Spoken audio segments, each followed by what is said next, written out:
Olá, meus amigos. Sejam muito bem-vindos a mais um encontro aqui no canal do Centro Espírita Irmã Rosa. O meu nome é Verônica e eu sou trabalhadora da casa. O tema que será trazido hoje é as expiações coletivas. Quem conversará conosco sobre o tema é a também tarefeira da casa, Adriana Paula. Mas antes, eu farei a nossa página e a nossa prece inicial. E a página de hoje é do livro O Consolador, de Chico Xavier, pelo Espírito Emmanuel. E a pergunta é a 80. As chamadas ciências combinadas, entre as quais a história, a geologia e a geografia surgiram no mundo tão só pelo esforço dos espíritos aqui encarnados?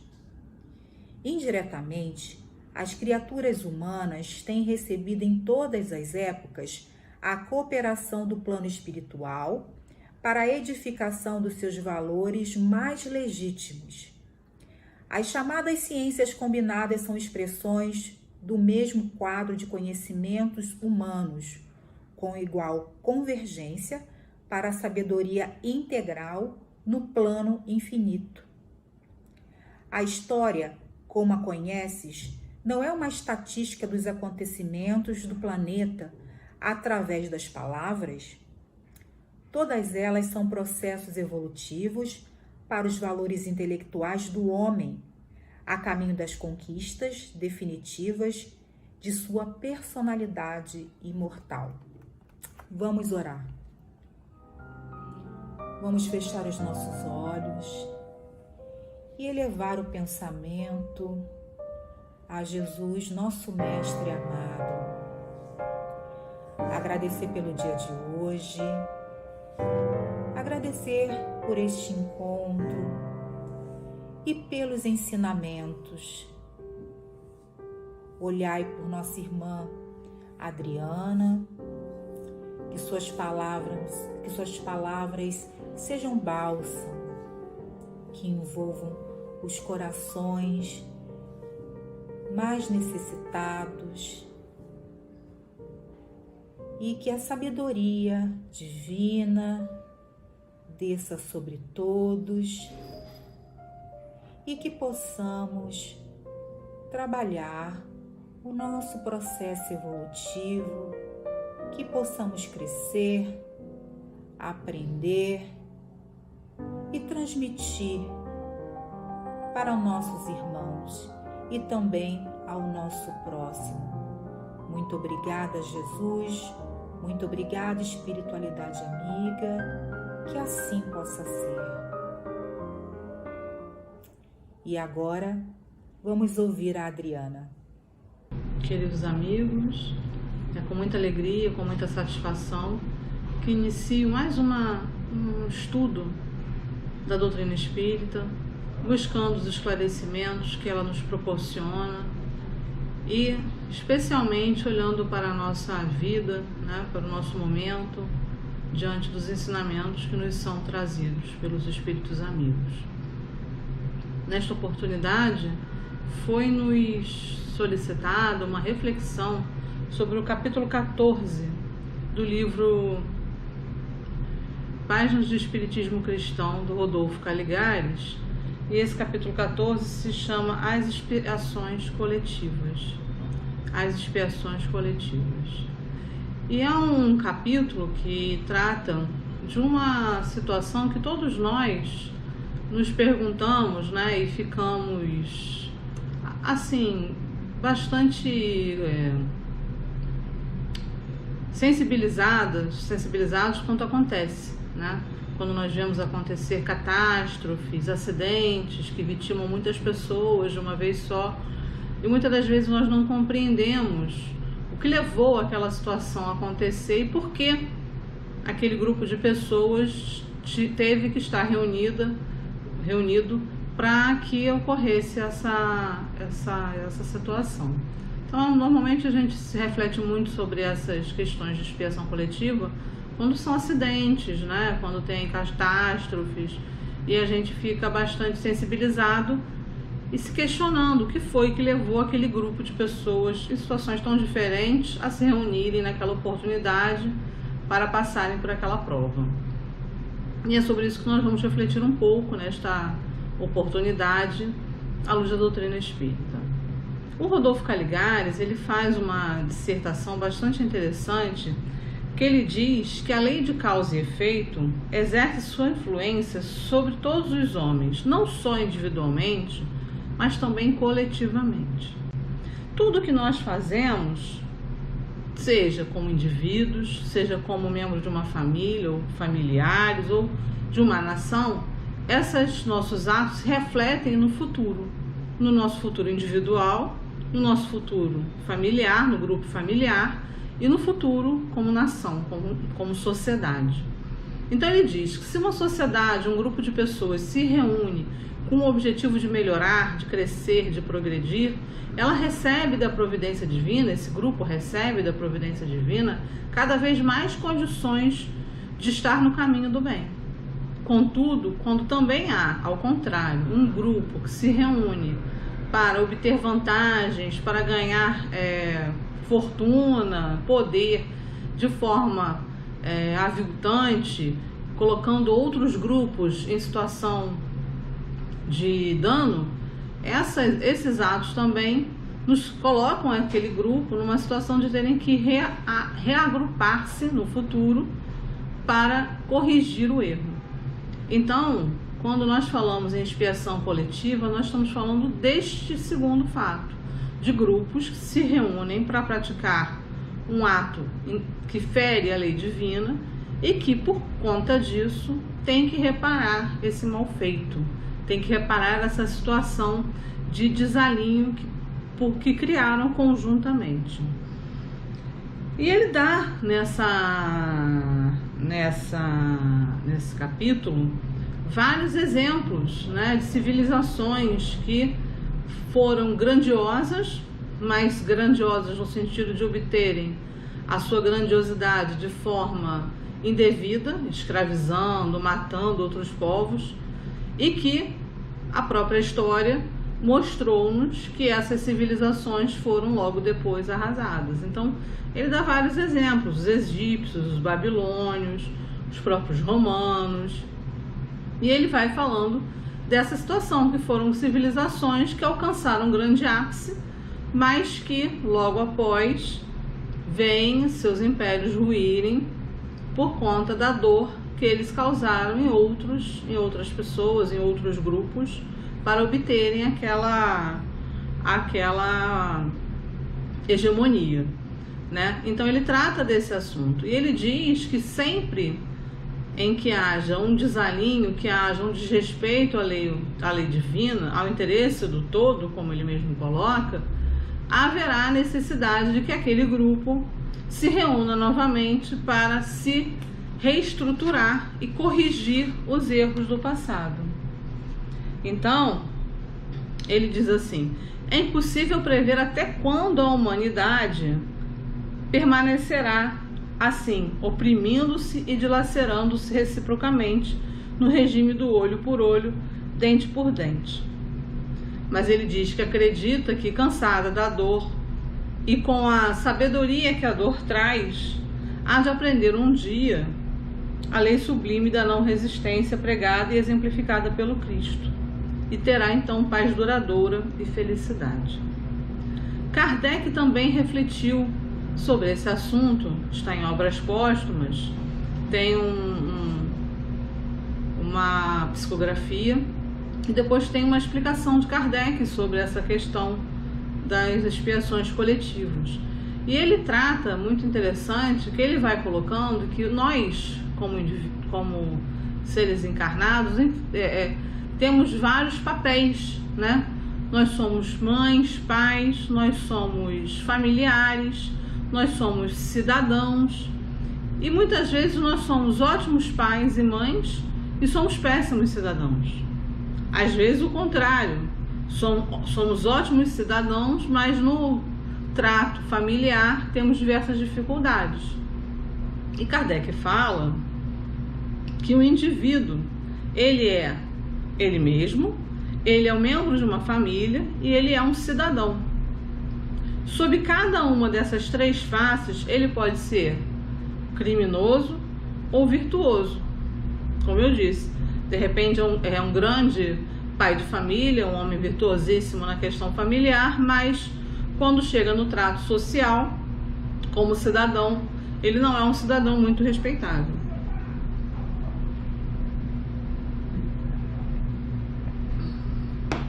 Então, dependendo da posição em que se encontra, aquele espírito terá que reconhecer e refazer atos do passado de acordo com a posição em que se encontrava. Então, se ele individualmente praticou um ato equivocado, individualmente terá que reorganizar aquilo que fez de mal feito, reparar os danos, procurar perdão e buscar se reerguer. Mas se o fez no conjunto, em grupo, como um membro da sociedade, reunir-se-á com os outros membros daquele grupo, de uma nação, por exemplo, para que no futuro aquele grupo possa se regenerar conjuntamente daquele ato praticado de forma incorreta, daquele ato mal feito.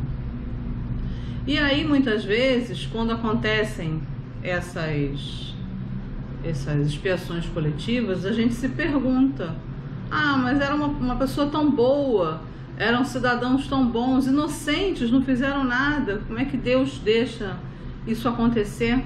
E aí é interessante que o espírito que faz a comunicação, que está no livro Obras Póstumas, diz assim: mas não sabeis que o inocente de hoje pode ser o culpado de ontem? Então a doutrina espírita nos traz, através da lei de causa e efeito, e especialmente do reconhecimento de que nós não somos só espíritos que encarnam em uma única oportunidade, que temos uma história reencarnatória, ou seja, já tivemos várias oportunidades de estarmos encarnados praticando o bem, praticando o mal, quer dizer, entrando em desalinho com a lei divina, que nós então não somos os inocentes de hoje. Somos aqueles que carregam várias responsabilidades de atos praticados no passado. Podemos não nos lembrar, podemos não ter consciência plena durante a encarnação do que fizemos no passado, mas sabemos, a doutrina espírita consegue nos mostrar isso de forma muito clara, que nós somos pessoas, somos espíritos que carregam vasta experiência de vidas passadas.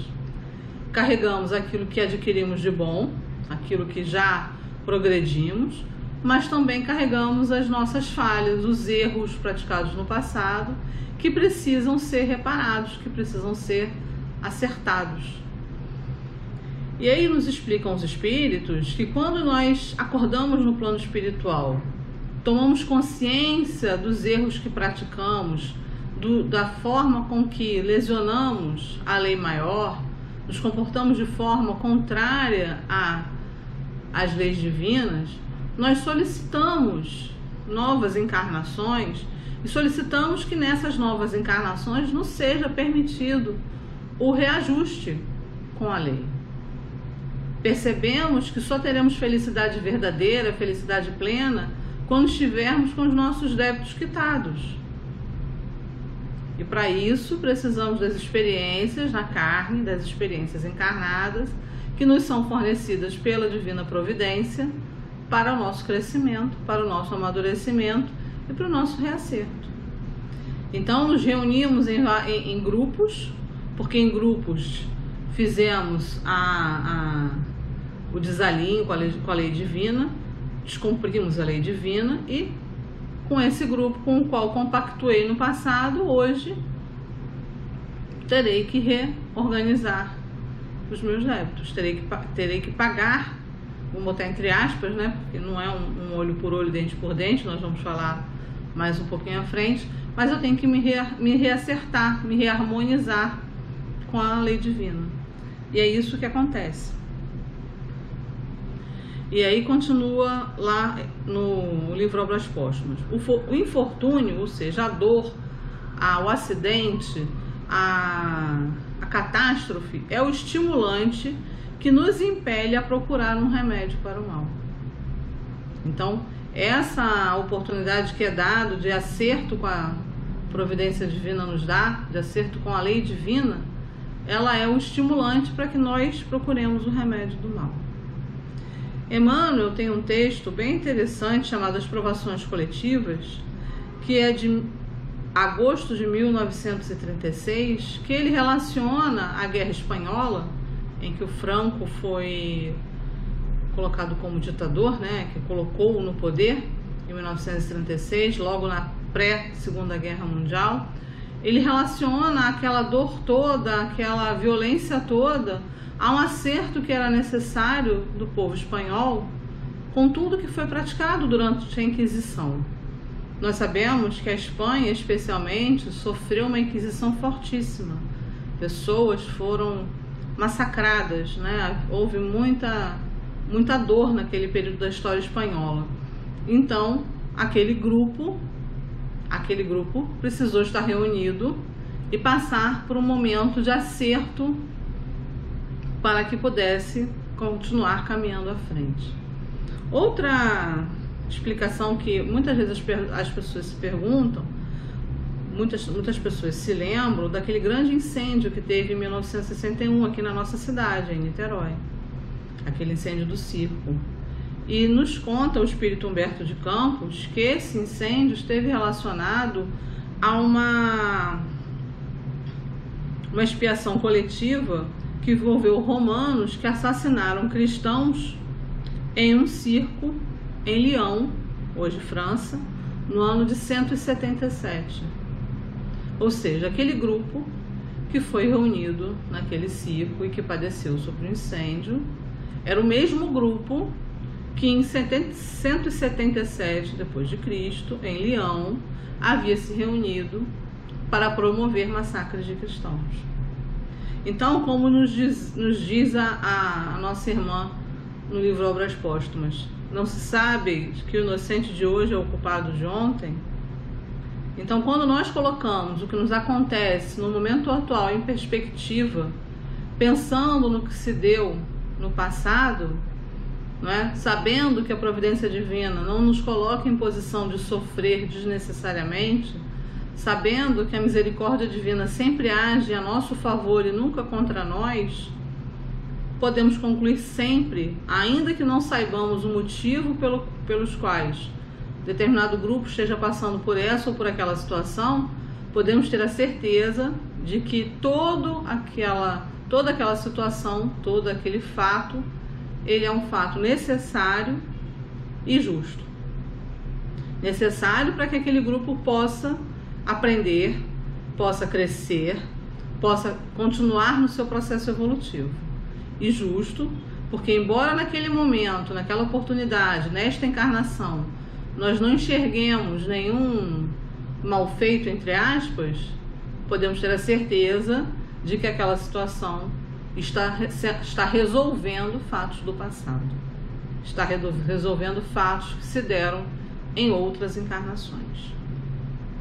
Outra explicação que a doutrina espírita nos deu se refere àquele incêndio do edifício Joelma, que aconteceu em São Paulo. E a explicação que nos foi dada é de que havia um reajuste referente às guerras das cruzadas. Vejam que sempre há um motivo, sempre há uma situação que está sendo resolvida por aquela catástrofe, por aquele acidente. Emmanuel, na questão 250 do livro Consolador, diz que na aprovação coletiva verifica-se a convocação dos espíritos encarnados, participantes de um mesmo débito, com referência ao passado delituoso e obscuro. Ou seja, reúne-se espíritos que no passado praticaram um mal feito juntos, para que eles juntos possam reacertar-se com a providência divina. Então há um mecanismo, né, de justiça, uma lei de compensação que funciona espontaneamente, continua nos dizendo que os prepostos do Cristo convocam os comparsas na dívida do pretérito para os resgates em comum. Às vezes, a gente que está de fora, que vê aquela situação dolorosa, ficamos, constrangidos, ficamos compungidos. É natural. Devemos ficar mesmo, porque são irmãos nossos que estão passando por uma situação dolorosa. E se nós tivermos a condição de auxiliá-los, esse será sempre o nosso papel. O que nós temos que compreender é que não cabe revolta, que não cabe incompreensão, porque toda aquela situação que foi criada, todo aquele acidente ou aquela catástrofe, aquela situação teve por objetivo um fim bom, um fim de melhoria, de crescimento. Então, não se há que se ficar preocupado ou ficar questionando as motivações do que aconteceu. Se foi necessário que acontecesse, é porque havia uma finalidade justa e boa, porque Deus é misericordioso. E o mais interessante é que nós mesmos criamos essa, vou botar entre aspas, culpa, Nós é que procuramos, que desalinhamos as nossas condutas com a lei maior. E nós mesmos, diante da dor que causamos ao próximo, diante da compreensão daquilo que fizemos de forma equivocada, pedimos que nos sejam dadas as possibilidades de extinguir as consequências dos nossos atos. E aí a sabedoria divina, ela se vale das nossas forças, dos nossos esforços na tarefa do resgate e do reajuste, a fim de que nós possamos nos induzir a estudos e progressos mais amplos. Então, as expiações coletivas, elas se dão quando aquele grupo agiu conjuntamente para descumprir uma lei divina e depois vem em grupo para se reajustar com a mesma lei. E vejam que é necessário o reajuste para que possa aquele grupo continuar no seu processo de evolução. Porque toda vez que nós temos um débito pendente, ele continua pendente. Em determinado ponto, aquele débito nos impede de seguir adiante, nos impede de alcançarmos novos estágios no nosso progresso evolutivo. Então, o que do ponto de vista de nós encarnados, é uma dor muito grande, porque a gente vê nossos irmãos sofrendo, tivemos um desencarne coletivo. Ao mesmo tempo, se nós olharmos do alto da montanha, se sairmos do meio da floresta, mas olharmos do alto da montanha, veremos que esse ato, esse fato, esse acidente, o que quer que tenha acontecido, ele teve o propósito de permitir aquele grupo se desvencilhar de uma dívida do passado, fazendo com que aquele grupo de espíritos possa, na próxima oportunidade de encarnados, ou mesmo no plano espiritual, alcançar novos estágios de crescimento, novos estágios de amadurecimento como espíritos. Então, sob o ponto de vista da vida maior, sob o ponto de vista da nossa vida verdadeira, que é a vida do plano espiritual, essas situações são como uma libertação, porque aquele grupo conseguiu se libertar daquele fato que impedia, dificultava o seu progresso espiritual. Toda vez que a gente observa a nossa volta, as situações que acontecem à nossa volta, nós temos que tentar nos colocar não só sob o ponto de vista do momento atual, da vida atual, mas temos que nos lembrar que toda a nossa história, ela é muito mais ampla do que a história desta encarnação. Toda a nossa história abarca todas as nossas vidas anteriores e que nós somos responsáveis por todos os nossos atos que praticamos agora e atos que já praticamos há muito e que dos quais nós não nos lembramos especificamente. Agora, há que se observar que Deus é soberanamente justo, mas Ele também é soberanamente misericordioso. Não há, como se imagina, uma lei, uma pena de talião, um dente por dente, um olho por olho, dente por dente. Na verdade, não é essa a situação. Nós respondemos normalmente, minimamente, pelos nossos atos. Nós passamos por situações de dor, no mínimo necessário para o nosso aprendizado. Às vezes nos parece uma dor enorme, né, incomensurável, ficamos muito abalados, mas é aquele o mínimo necessário para o nosso crescimento. Porque o pai que é pai verdadeiro, nenhum pai quer que seu filho sofra. E Deus é nosso pai misericordioso. Se o pai humano se preocupa com o filho que está sofrendo, imagine o pai celestial. Então tudo que nos acontece, tudo que se dá durante a nossa existência é na medida necessária para o nosso reajuste. Nós tornamos o nosso reajuste mais ou menos difícil de acordo com o nosso nível de rebeldia, vamos dizer assim, né? Quanto mais rebeldes somos, quanto menos aceitamos as bênçãos que a providência divina nos concede, mais difícil é a nossa jornada. Como Rodolfo Caligares diz, quando nós aceitarmos a aprovação de forma tranquila, mais facilmente nós estaremos capacitados para superá-las. Então, nós não podemos nos esquecer de que nunca estamos sem a presença da divina misericórdia. Que o sofrimento é invariavelmente reduzido ao mínimo para que cada um de nós, que tudo se renova para o bem de todos e que Deus nos concede sempre o melhor. Deus nos concede sempre o melhor. Deus está sempre no controle das nossas vidas. Ele busca somente nossa educação, nosso crescimento. Ele não busca fazer-nos sofrer mais. Ele não nos trata como nós tratamos os nossos semelhantes, dando a eles a pena máxima, não é? Dando a eles a necessidade de pagar até a última gota. Não. Deus nos ajuda a crescer.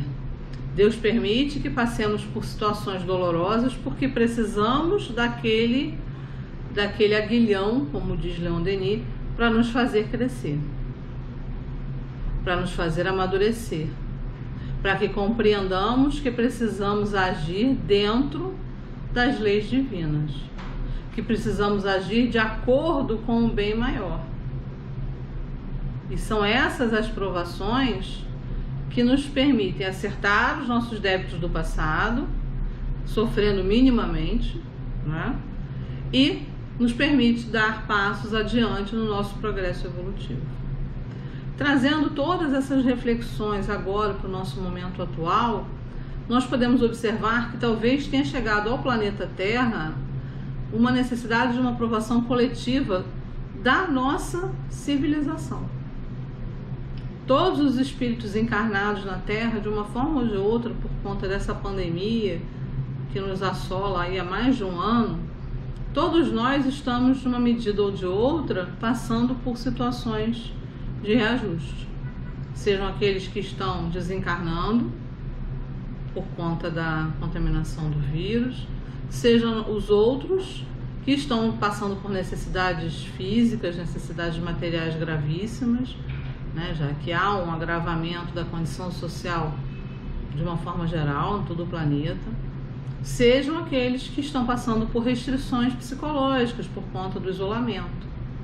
Então, me parece, e é uma questão que nós podemos pôr para reflexão, que há um chamamento de todos os espíritos encarnados no planeta Terra para um reajuste coletivo. O que será que nós estamos fazendo de forma equivocada que está fazendo com que seja necessário esse reajuste? Essa busca por nos pararmos e olharmos para dentro e buscarmos reflexões sobre nossa conduta, sobre a nossa forma de agir em relação ao nosso meio ambiente, ao nosso próximo.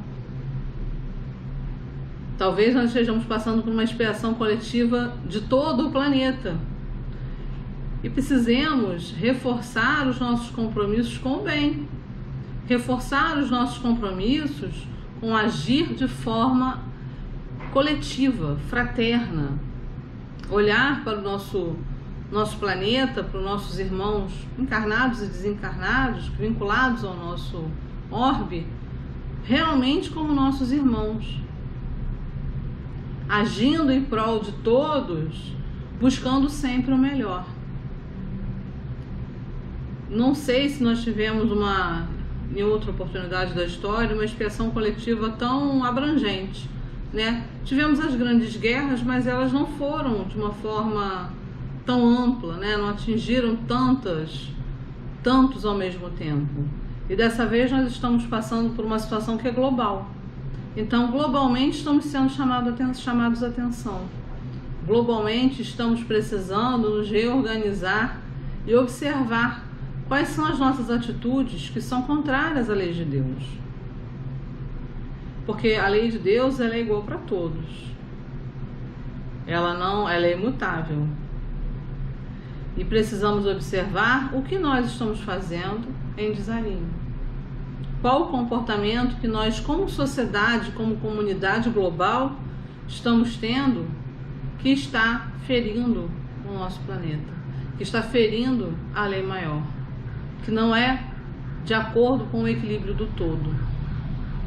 E aí repensar na questão do consumo, repensar na questão do comportamento, repensar a questão do meio ambiente. E essas situações, embora a gente fique muitas vezes entristecidos com as notícias que nos chegam, dos desencarnes, né? Todo dia nós temos notícias de muitos espíritos retornando à pátria espiritual. Embora fiquemos entristecidos, mas temos que sempre nos lembrar que toda essa situação é um meio que a providência divina tem de nos chamar de volta, de nos colocar no trilho. É como se nós fôssemos um vagão que está escarrilhando. E essa é a forma que a providência divina tem de nos recolocar nos trilhos. Então, meus irmãos, uma reflexão que eu deixo para cada um, individualmente, né, observarmos o nosso comportamento individual e coletivamente, como sociedade, observarmos o nosso comportamento como cidadãos do mundo, buscando nessa reflexão, à luz do que o Cristo nos ensinou, porque Ele é o nosso farol, Ele é o nosso mestre, guia, modelo, à luz do que Ele nos ensinou, nos recolocarmos, nos reposicionarmos e buscar acerto dentro das leis divinas. Espero que cada um que tem a oportunidade de ver essa reflexão receba as bênçãos de luz, receba as bênçãos de paz, de tranquilidade do Mestre Jesus, tornando-se capaz, cada um, de mudar naquilo que precisa para continuar a sua caminhada no bem e na caridade. Vamos então orar, rogando pela fluidificação de nossas águas.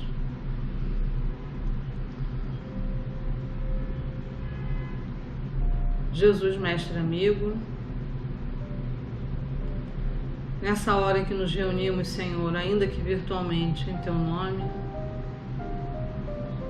rogamos que as Tuas bênçãos de paz, de luz, de tranquilidade alcance cada coração, cada lar.